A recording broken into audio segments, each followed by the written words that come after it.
Good morning, dear students. This is Sandhya from the Department of Botany, Maharani Science College for Women, Mysore. Today, we will be discussing about microbial diversity and its significance. These are the contents of today's topic.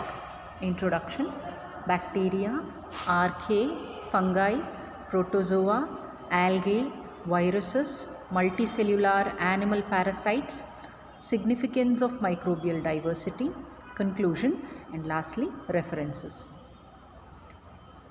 Now, what are microbes? Microbes or microorganisms are organisms which are very small or invisible to naked eye. That means they require a microscope to see them. Majority of microbes on earth pose no real threat to humans, plants or animals, but instead they aid in decomposition, decay and even in our digestion. There are some which negatively impact our lives, causing illness and damages. Some names we regularly hear in media are Salmonella, Escherichia coli, MRSA, malaria, bird flu, and most recently the novel coronavirus.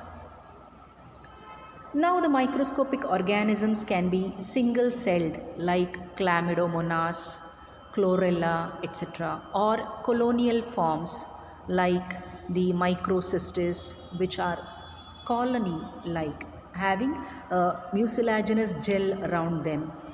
Every part of the biosphere like soil, air, water, hot water springs, polar regions all have microbes in them.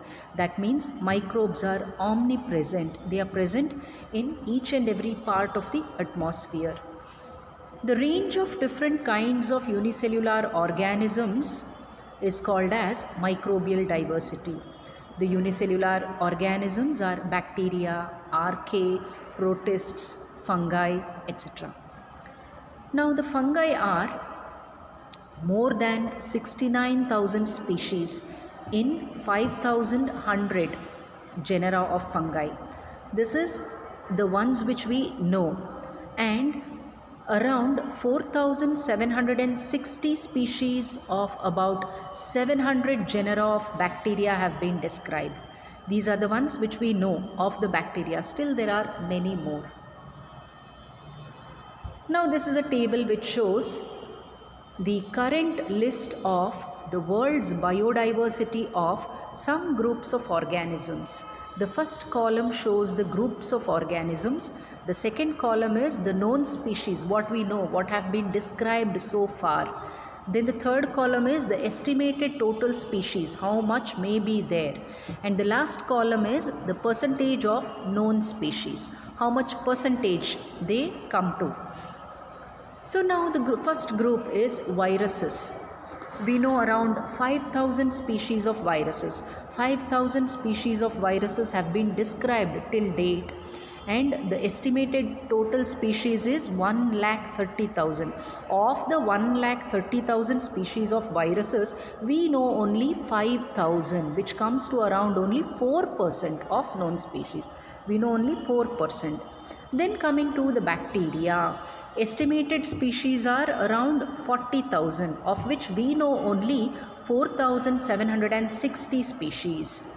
That is only 12% of known species. Then coming to the fungi, of 15 lakh fungi, we know only 69,000, which is estimated to be roughly around 5%. Then coming to algae, of the 60,000 total species, estimated species, so far described are only 40,000 species, which comes to around 67% of known species. Then coming to bryophytes, the total estimated species are 25,000, of which we know only 17,000, which is around 69%. Then the gymnosperms, we know 750 species of gymnosperms. Coming to angiosperms, of 2,70,000 angiosperms, we know 2,50,000 angiosperms. Quite a good number. That is, we know almost 93% of the species. Then lastly the protozoa, estimated total species is 1 lakh and the known species is 30,800. That comes to around 31%. We know 31% of the protozoans. So the viruses, fungi, etc. we know very less. So this is about the current list of world's biodiversity of microorganisms and some macroscopic plants. Now we will briefly explore some major divisions within the microorganisms. Firstly, coming to the bacteria. So these are unicellular prokaryotic organisms. Prokaryotic means they don't have true nucleus. That means they have a nucleoid or incipient nucleus. Means what? Around their genetic material, around their nuclear material, around their chromosomes, there is no true two-layered nuclear membrane. A true two-layered nuclear envelope is absent for the nucleus. Such nuclei are called as incipient nucleus or nucleoids. And these organisms are called as prokaryotes. So the bacteria are prokaryotes. They are all single celled. Only one cell makes up the whole body of the bacterium. So bacteria are unicellular prokaryotic organisms and they come in 4 shapes. They have only 4 shapes. The rod-shaped bacteria are called as bacilli, singular bacillus. Spherical shaped bacteria are called as cocci, singular coccus, one bacterium is coccus, and the spiral shaped bacteria are called spirilla, and the comma shaped or curved bacteria are called as vibrio. So these are the 4 shapes of the bacteria. Then coming to the cell wall. Cell wall of bacteria is made up of proteins and carbohydrates called as peptidoglycan. So the cell wall has peptidoglycan. Bacterial cell wall has peptidoglycan. The nucleus divides by binary fission. The cells divide by binary fission. Means what? The nucleus divides and then the cytoplasm also divides and wall material is laid down in between, giving rise to 2 cells. So it is binary fission. And they may possess flagella for locomotion. Some of the bacteria may possess flagella for locomotion, some may not be having.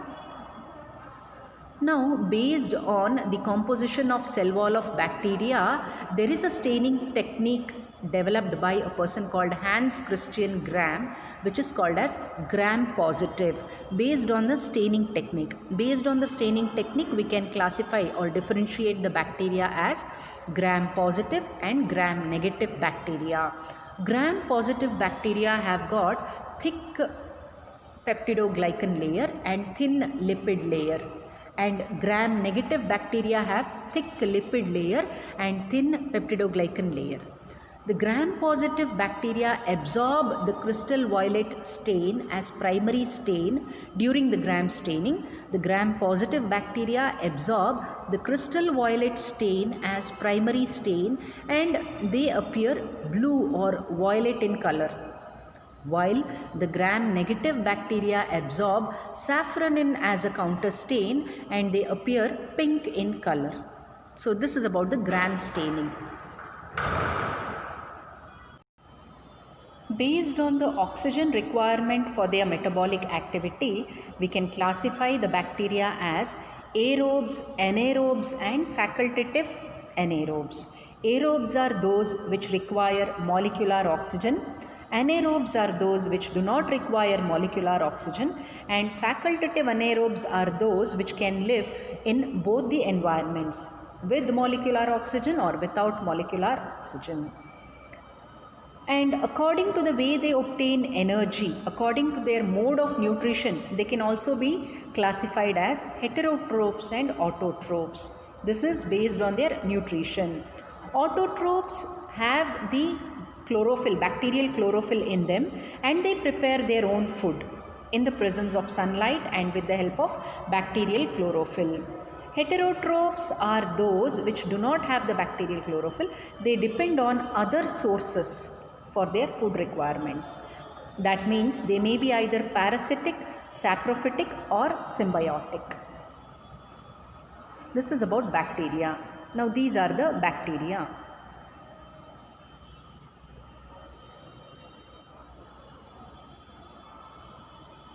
Now coming to archaebacteria and fungi. Archaebacteria differ from true bacteria in their cell wall. That is, they lack peptidoglycans. There is no peptidoglycan layer in the cell wall. And based on their habitat, they are further classified as methanogens, halophiles, thermophiles, and psychrophiles. Methanogens produce methane as a metabolite or as an end product. Example is Methanococcus. Halophiles are those which love saline conditions. They can tolerate high salt concentrations and grow there. Example, Halobacterium. Thermophiles are those which can tolerate extremes of high temperature. Maybe up to 120 degrees centigrade is tolerated by a thermophile called as Bacillus stereothermophilus. Psychrophytes are those which can thrive in low temperatures, extremely low temperatures. Example, Pseudomonas. The archaeans use different energy sources like hydrogen gas, carbon dioxide, and sulfur. Some even use sunlight. They use bacteriorhodopsin to trap the sunlight. Next, coming to the fungi. Fungi, as you all know, are the achlorophyllous organisms. They don't have chlorophyll. There are some fungi which have macroscopic fruiting bodies like mushrooms, morels, truffles, etc. But the plant body of a fungus is microscopic. So mushrooms, molds, yeasts, etc. all these are fungi, and these are all fungi are eukaryotic. That means their nucleus has a true two-layered nuclear envelope. That is, around their chromatin material or around their chromosomes, there is a proper two-layered nuclear envelope. So such cells are called as eukaryotic cells. Fungi are eukaryotic. They may be unicellular or multicellular, and their cell wall is made up of chitin, a fungal cellulose called as chitin.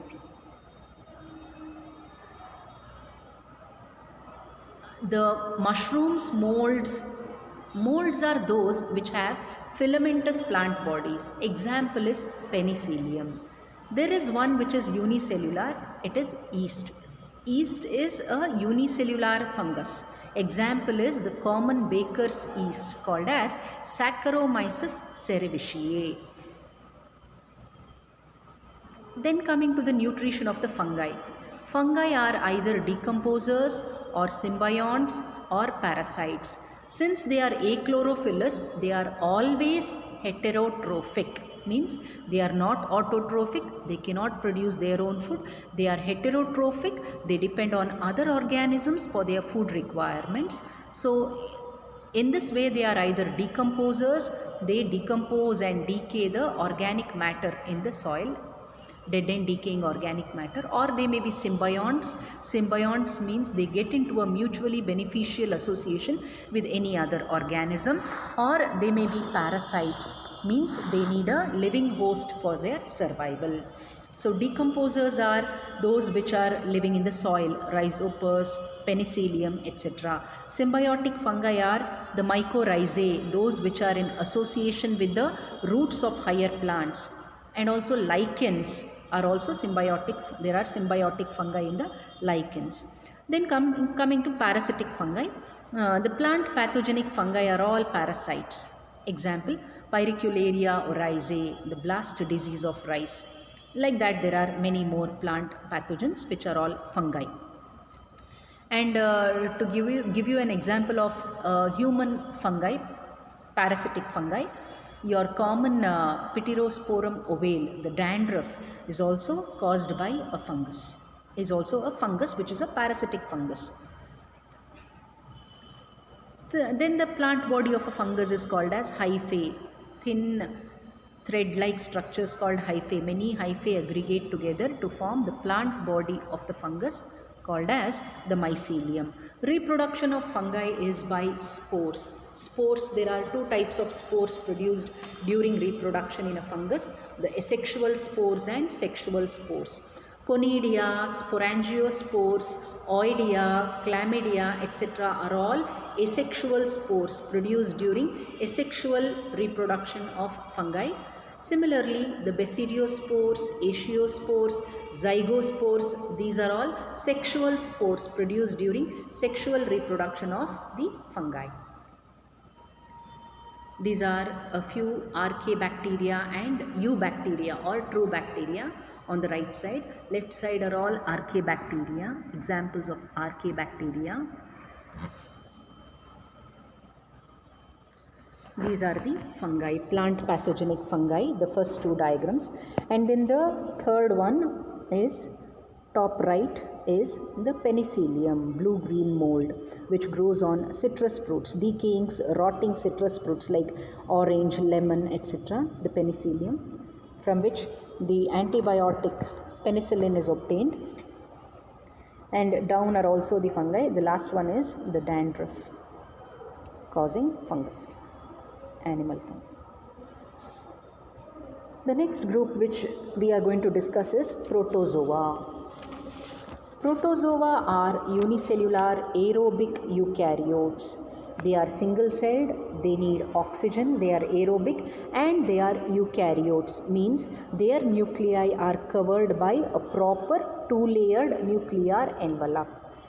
They make up the largest group of organisms in the world in terms of number, biomass, and diversity. They have a nucleus, as I told you, and complex organelles like Golgi apparatus, endoplasmic reticulum, etc. And then they obtain nourishment by either absorption or ingestion through specialized structures. Protozoa are divided based on their mode of locomotion as flagellates, ciliates, amoeboids, and sporozoans.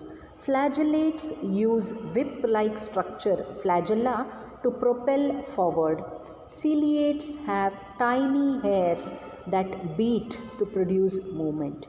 Amoeboids have pseudopodia for feeding and locomotion.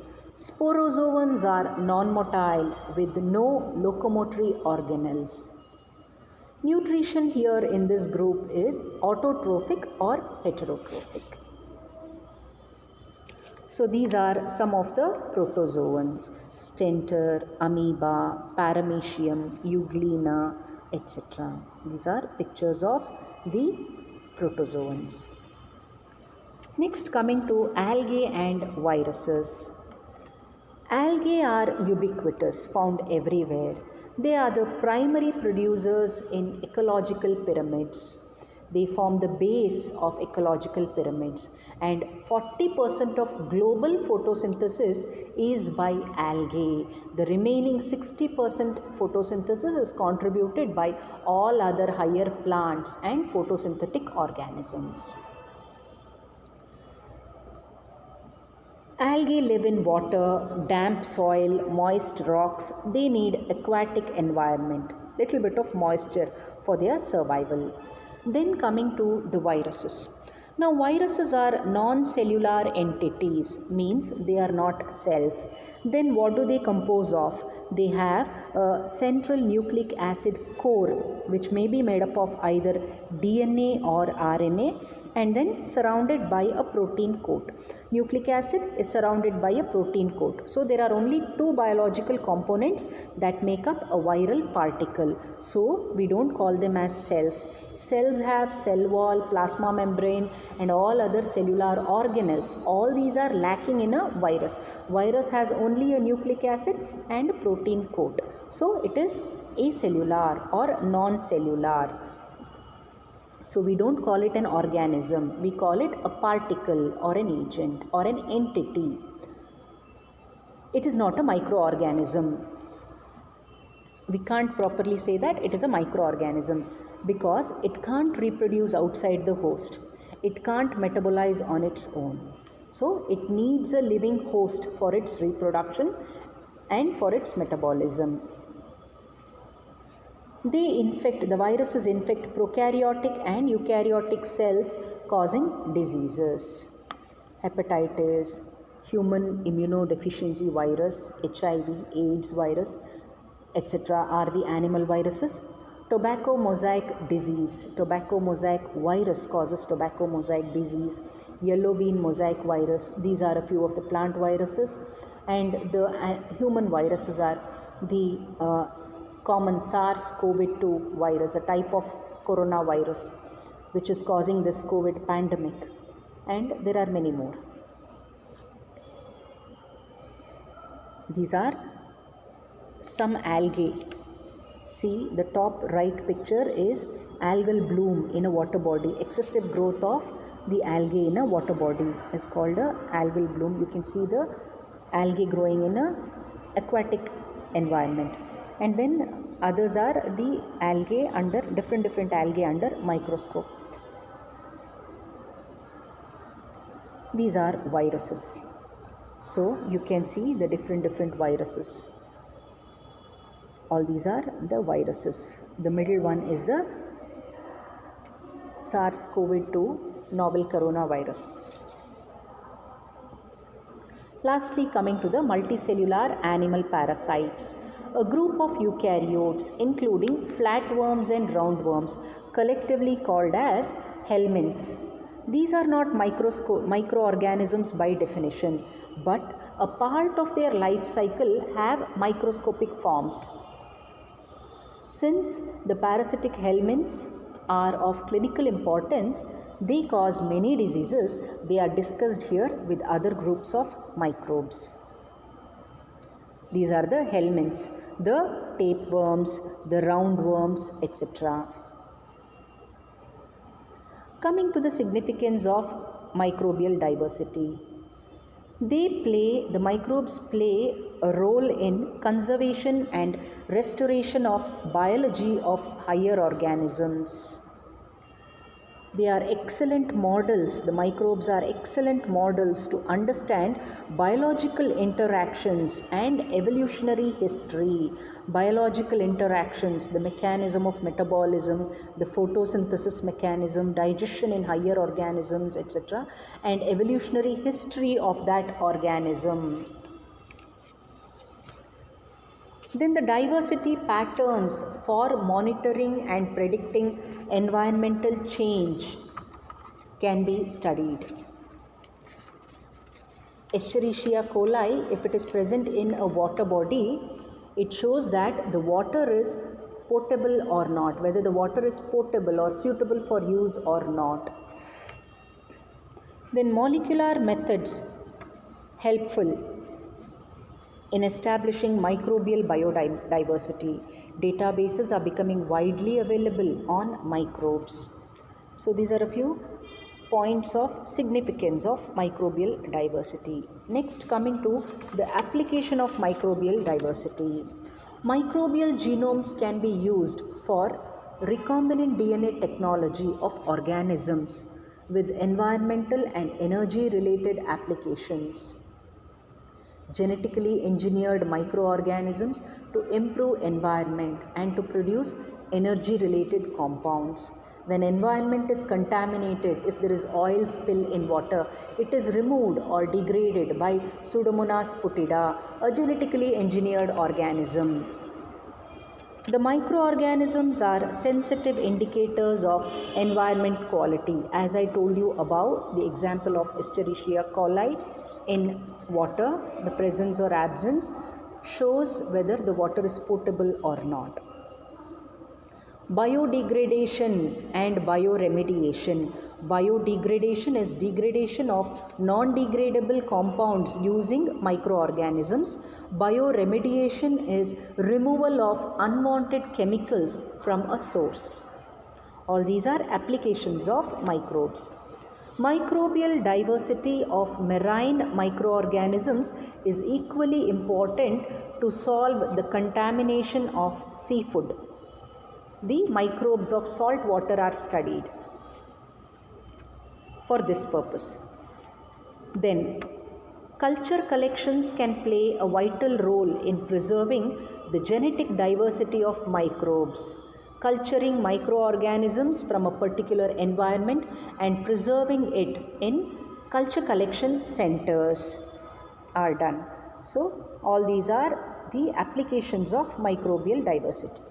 Lastly, coming to conclusion. Study of diversity of microbes in environment has become a requisite to make use of vast number of microorganisms in environmental purification and human welfare. Extensive research is needed to study the growth and habitat requirements of individual microbe or microbial groups. Much work is needed on the organisms living in extreme environments like thermophiles, psychrophiles, halophiles, etc. Classification of unusual microorganisms and microbial ecology will lead to a better understanding of the interactions between the microbes and their intimate world. So this is all about the microbial diversity and its significance. Thank you.